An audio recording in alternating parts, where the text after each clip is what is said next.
mereka tetap menuangkan adonan beton di atas jasad-jasad ini, mengubur 3 pekerja tersebut dalam kondisi masih hidup-hidup.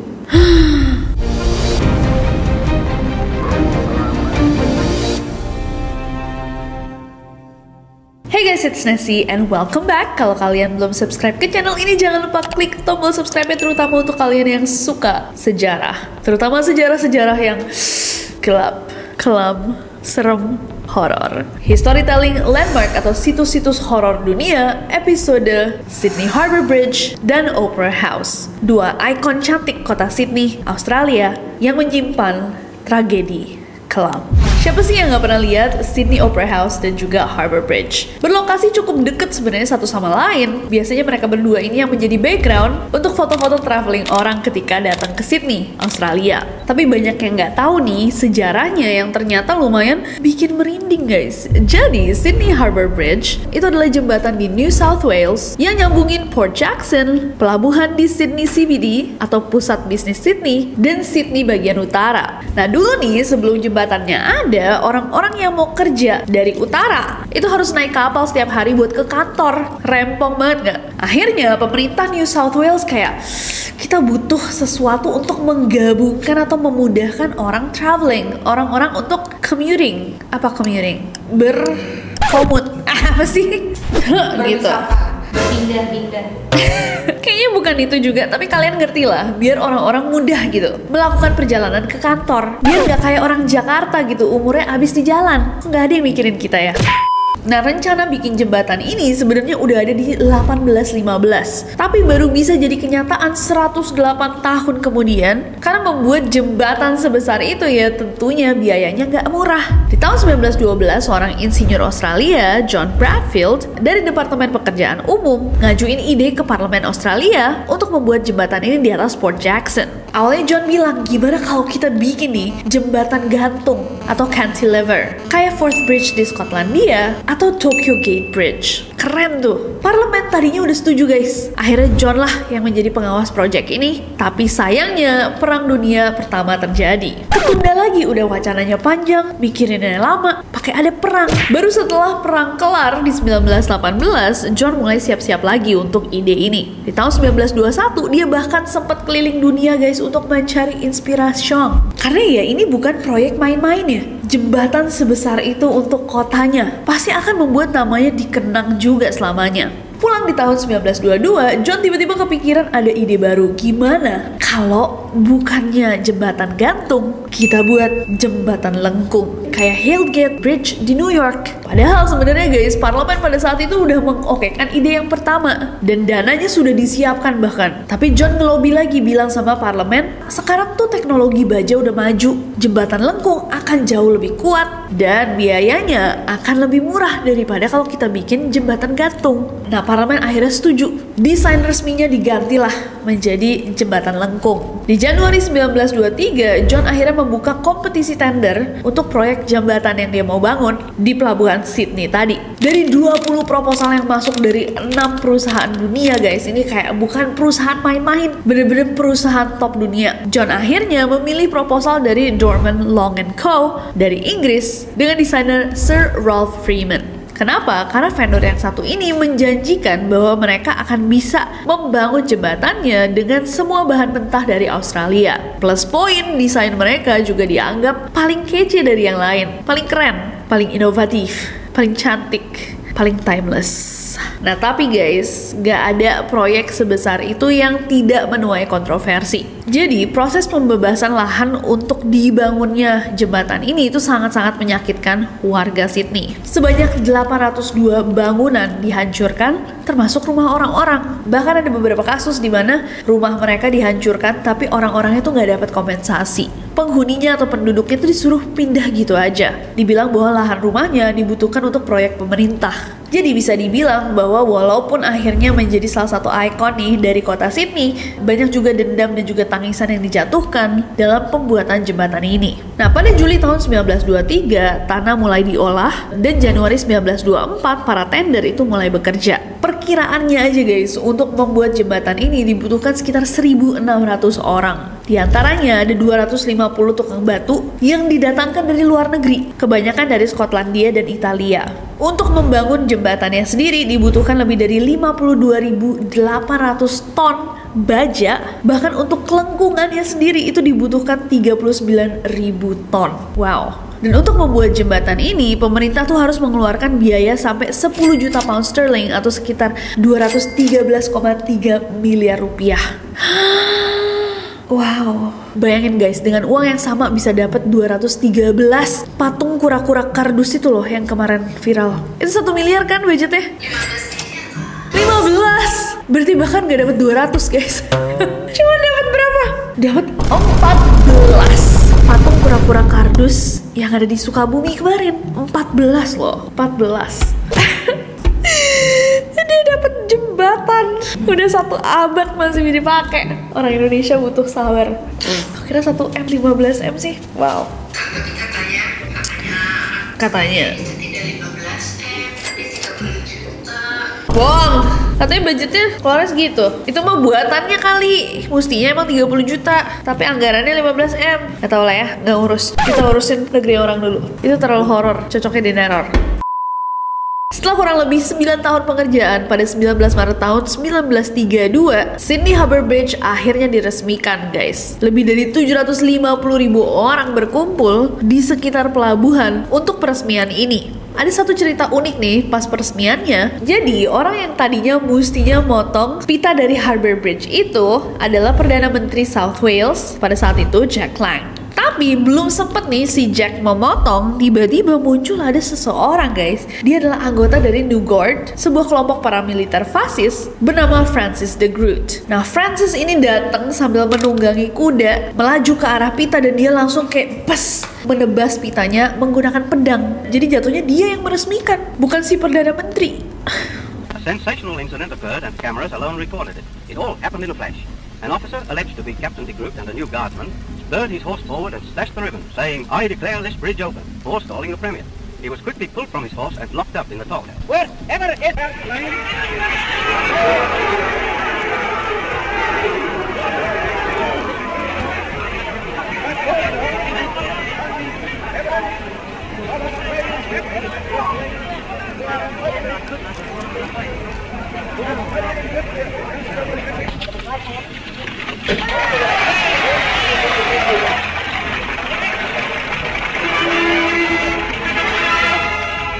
Francis de Groot, his bookmark said, "The sword is mightier than the scissors." It says, carried by Captain F.E. de Groot during 1914-1918 war and used by him to cut ribbon at opening of Sydney Harbour Bridge, 19th March 1932. Nah, baru setelah diresmikan nih, keluar cerita-cerita guys bahwa ternyata pembangunan jembatan ini tuh emang seberat itu. Jadi pekerjaan untuk membangun jembatan ini tuh sangat-sangat keras dan berbahaya. Karena kata Lawrence Ennis sebagai direktur konstruksi jembatan, setiap hari orang-orang itu pergi ke jembatan, mereka pergi dengan cara yang sama seperti seorang prajurit pergi berperang. Tidak tahu apakah mereka akan turun hidup-hidup atau tidak. Serem ya. Dan dalam masa pembangunan yang berlangsung hampir 1 dekade itu, keselamatan kerja itu bisa dibilang cukup minim. Kondisi ini bahkan menyebabkan sekitar 16 pekerja kehilangan nyawa mereka secara resmi ya. 16 tuh yang secara resmi. Mereka kehilangan nyawanya jatuh dari ketinggian, tertimpa material berat, atau kecelakaan alat berat. One bloke who found work on the bridge was a rigger named Felix Faulkner. Every day, Felix would set off to work at 4 a.m, setting massive steel girders into place 130 metres above the harbour, as high as the Eiffel Tower. Remember, these were the days when safety at work meant wearing a pair of rubber shoes. You just had to rely on a certain amount of luck. And on the 30th of March 1931, Felix Faulkner's ran out. Up here, high above the water, the crane driver was lifting a massive steel plate into place. Somehow, the cable snapped and the plate came crashing down, the cable whipping behind it like a snake. Now, Felix Faulkner was sitting on a girder like that. He could hear and see the plate coming towards him, but he was helpless to do anything about it. Of course, it crushed his legs and the femoral artery, he bled to death. The bridge would eventually cost the lives of 15 of Felix's workmates. Tapi cerita yang paling menyeramkan justru datang dari sebuah desas-desus guys, bahwa ada 3 pekerja yang meninggal tapi tidak pernah tercatat secara resmi. Konon saat membangun tiang beton penyangga jembatan yang sangat tinggi, terjadi kecelakaan yang menyebabkan 3 orang ini terjatuh ke dalam struktur tiang yang belum tertutup sepenuhnya dengan beton. Dan karena tiangnya udah dalam banget, jadi kayak bolong gitu guys, gak ada pada saat itu alat yang bisa mengangkat mereka yang sudah terjatuh masuk ke dalam tiang itu. Akhirnya tim konstruksi itu gak ada yang bisa menyelamatkan mereka guys, dan dengan terpaksa mereka tetap menuangkan adonan beton di atas jasad-jasad ini, mengubur 3 pekerja tersebut dalam kondisi masih hidup-hidup. Nah, katanya sejak saat itu mulai dilaporkan adanya fenomena-fenomena aneh, terutama pada malam hari. Beberapa pengunjung dan juga pekerja itu kerap melaporkan sering mendengar tangisan lirih yang seperti datang dari dalam struktur jembatan, suara ketukan dari dalam tiang beton, seolah ada yang mencoba keluar, lengkingan tinggi yang menggema di bawah lengkungan baja, yang awalnya itu dikira berasal dari sirene kapal, tapi ternyata suaranya tetap kedengeran bahkan ketika tidak ada kapal yang lewat. Gilanya, para insinyur tuh sampai mencoba untuk menyelidiki dan mencari tahu penjelasan logis dari fenomena itu. Dan mereka mengira bahwa suara tersebut datang dari getaran mesin paku dan baja. Tapi mereka sadar bahwa ketika mesin pakunya sudah tidak digunakan lagi, suara lengkingan tersebut masih terdengar. Dugaan lain adalah hembusan angin yang mengenai struktur lengkung. Tapi lagi-lagi saat udara tenang, tidak ada angin, suara tersebut masih terdengar. Orang-orang yang mempercayai hal mistis itu mulai meyakini bahwa itu adalah jiwa-jiwa dari para pekerja yang terjebak dan telah menjadi bagian dari jembatan itu sendiri. Jadi udah ada julukannya guys, bahwa Sydney Harbour Bridge itu dijaga sama 3 penjaga tak terlihat. Nah, gak jarang juga turis atau warga lokal yang sedang berjalan di jembatan pada malam hari merasakan suasana dingin tiba-tiba meskipun cuacanya itu lagi hangat. Ada orang-orang yang mengaku melihat bayangan manusia di ujung jembatan yang kalau didekati akan menghilang. Ada pula sebuah laporan tentang supir yang lewat di tengah malam dan melihat siluet dari seorang pria berbaju kerja era 1930-an. Orang itu berdiri di pinggir jembatan menghadap ke pelabuhan, tapi ketika disorot pakai lampu mobil, ternyata tidak ada siapa-siapa. Beberapa medium spiritual yang pernah mendatangi dan melakukan semacam penelusuran kali ya. Semacam penelusuran mengklaim bahwa mereka bisa merasakan kehadiran energi yang berat dan penuh penderitaan di titik-titik tertentu jembatan, terutama di sekitar tiang-tiang penyangga utama. Apakah itu 3 penjaga tak terlihat? Gimana menurut kalian? Selain Sydney Harbour Bridge, ada juga Sydney Opera House, salah satu bangunan paling ikonik di dunia yang kalian kalau lihat dimanapun pasti langsung akan kalian koneksikan ke Australia, kota Sydney. Nah, tapi jauh sebelum dia menjadi Opera House atau rumah pertunjukan musik klasik dan opera, Bennelong Point, lokasi tempat Opera House berdiri, itu adalah tanah milik suku aborigin Eora. Nah, bisa dibilang tanah tersebut tadinya adalah tanah yang dianggap suci dan sakral guys. Digunakan untuk ritual pertemuan adat, dan tentunya ketika mau dibuat Opera House, sebuah proyek pemerintah yang sangat-sangat besar menggunakan tanah sakral dan suci, muncullah kontroversi. Dipercaya dari awal aja nih pembangunan gedung megah ini di atas tanah leluhur tidak pernah mendapatkan izin spiritual. Pada awal abad ke-19, Bennelong Point itu bahkan digunakan sebagai benteng militer dan juga gedung batu bara oleh koloni Inggris. Sampai akhirnya baru tanah tersebut diputuskan untuk menjadi tanah di mana Opera House akan dibangun. Sebuah bangunan yang akan mengubah wajah Sydney selamanya. Di tahun 1955, jadi setelah nih ya udah ada Harbour Bridge, pemerintah New South Wales lagi-lagi mengadakan kompetisi desain internasional untuk sebuah gedung opera. Dari 233 desain yang datang dari 32 negara, muncul satu desain kontroversial yang tidak biasa dari arsitek muda asal Denmark, Jon Utzon. Desainnya Jon ini sebenarnya pada saat itu dianggap terlalu futuristik, gak realistis, bahkan langsung ditolak sama 3 juri guys. Sampai akhirnya ada juri terakhir, arsitek terkenal namanya Eero Saarinen. Dia tuh datangnya telat, tapi dia ngelihat desainnya Jon dan langsung bilang, ini orang menang, bagus banget ini. Dan Jon menang. I guess that's true. it's not over until it's over. Opera House mulai dibangun di tahun 1957 dan baru diresmikan pada 20 Oktober tahun 1973 guys. Dan pembangunannya itu penuh banget sama konflik dan kontroversi. Desain atapnya yang super terkenal itu menyerupai layar kapal atau kulit kerang ternyata susah banget untuk direalisasikan. Terutama pada saat itu ya. Inovasi besar dibutuhkan dalam dunia teknik bangunan. Dan pembangunannya Opera House itu dibagi jadi 3 tahap, platform, atap, dan interior. Tapi karena desain atapnya tuh nggak selesai-selesai, nggak kelar-kelar, banyak bagian akhirnya harus dirombak ulang. Biaya juga jadi salah satu masalah. Jadi estimasi awalnya katanya nih cuma butuh 7 juta dolar untuk bangun Opera House. Itu budget melonjak drastis karena desainnya Yon yang di luar ekspektasi. Budgetnya dari 7 juta dolar Australia jadi 102 juta dolar Australia.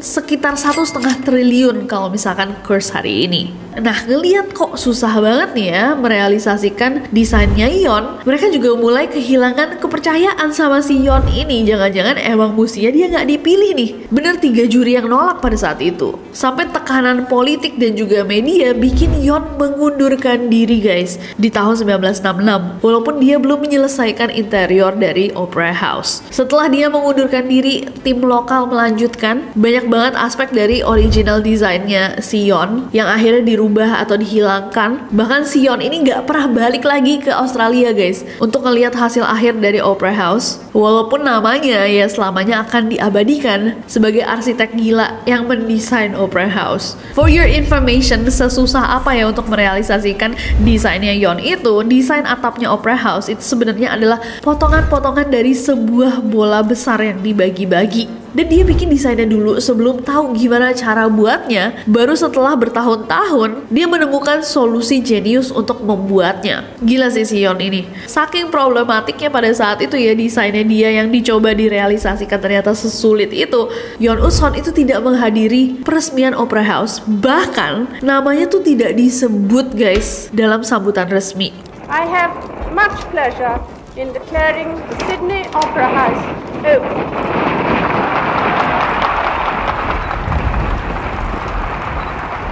Drama. Tapi di tahun 2003, 30 tahun nih setelah diresmikan Opera House, Yoon Us-Hoon akhirnya dianugerahi penghargaan Pritzker dan namanya secara simbolis dikembalikan ke dalam narasi pembuatan The Opera House. Wow. Nah, meskipun dikenal dengan penampilan seni yang memukau, Sydney Opera House itu juga menjadi tempat munculnya fenomena supranatural yang cukup intens dan mengganggu. Ada beberapa cerita horor yang beredar di antara staf dan juga seniman yang pernah bekerja di Opera House. Yang pertama adalah penampakan di ruang panggung. Beberapa teknisi itu melaporkan bahwa saat mereka bekerja sendirian di panggung utamanya Opera House atau di ruang latihan, sering muncul bayangan hitam yang bergerak di pinggir panggung, seperti seseorang yang sedang mengintip atau berjalan bolak-balik. Sering pula terdengar suara langkah kaki, bahkan saat seluruh gedung Opera House itu kosong. Jadi di dalamnya itu sering kedengaran ada tak tak tak tak tak tak tak tak. Orang jalan padahal kosong. Ada juga suara nyanyian tanpa penyanyi. Beberapa kru Opera House itu melaporkan bahwa di malam hari mereka akan mendengar ada suara nyanyian klasik wanita dari ruang pertunjukan yang gelap dan terkunci. Suaranya juga terdengar menyanyikan lagu-lagu yang berasal dari tahun 1800-an. Jadi mereka juga nggak tahu gitu gimana caranya untuk menelusuri sumbernya. Nah, beberapa orang percaya bahwa suara tersebut milik seorang penyanyi yang meninggal sebelum tampil di panggung utama Opera House. Tapi karena Opera House sudah menjadi mimpinya, jiwanya itu terjebak, menunggu giliran yang tidak akan pernah datang. Berikutnya adalah lokasi kutukan. Ada teori yang menyebut bahwa Bennelong Point, lokasi tempat Opera House berada, itu kan dulunya adalah lokasi yang sakral. Nah, dipercaya bahkan dulu tuh dilakukan ritual pemakaman di sana. Jadi ketika pembangunan gedung ini dilakukan tanpa izin spiritual dan penghormatan terhadap situs sakral tersebut, banyak roh-roh leluhur yang terganggu. Dan yang terakhir berhubungan sama jembatan Harbour Bridge. Karena lokasinya cukup dekat, konon sekitar Opera House itu masih ada energi-energi yang tersisa dari pembangunan Harbour Bridge yang sejarahnya kelam. Beberapa pekerja malam di Opera House mengaku pernah melihat bayangan pria dengan helm dan seragam kerja tua berdiri di pojok tangga darurat menatap kosong ke arah luar gedung. Well, that doesn't take away from the history. Tapi gimana menurut kalian Sydney Harbour Bridge dan Sydney Opera House? Coba komen di bawah. Apakah ada yang udah pernah kesana? Jujur pas aku kesana, kayaknya aku nggak sempet berkeliling Opera House pada malam hari. Tapi kita sempet ngelewatin malam-malam di bawahnya Harbour Bridge. Kalau aku tahu tentang cerita horornya, mungkin aku lebih merhatiin. Maybe next time. Siapa yang mimpinya mau mendatangi sini? Coba komen di bawah. What do you guys think of the horror tales? Gimana menurut kalian cerita-cerita horor dari sana? Cukup seramkah? Atau menjadikan sejarahnya jauh lebih menarik? Coba komen di bawah. Apa yang harus kita bahas next time? Dan jangan lupa, besok kita akan ketemu lagi di Neror. So subscribe, karena aku gak sabar untuk ketemu kalian lagi. Bye-bye.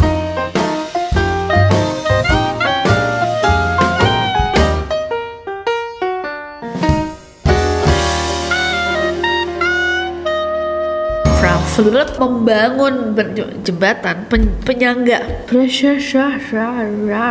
melakukan semacam apa ya, bukan uka apa, mediumisasi, paranormal experience, apa sih kata-katanya tuh apa ya, penelusuran kali ya.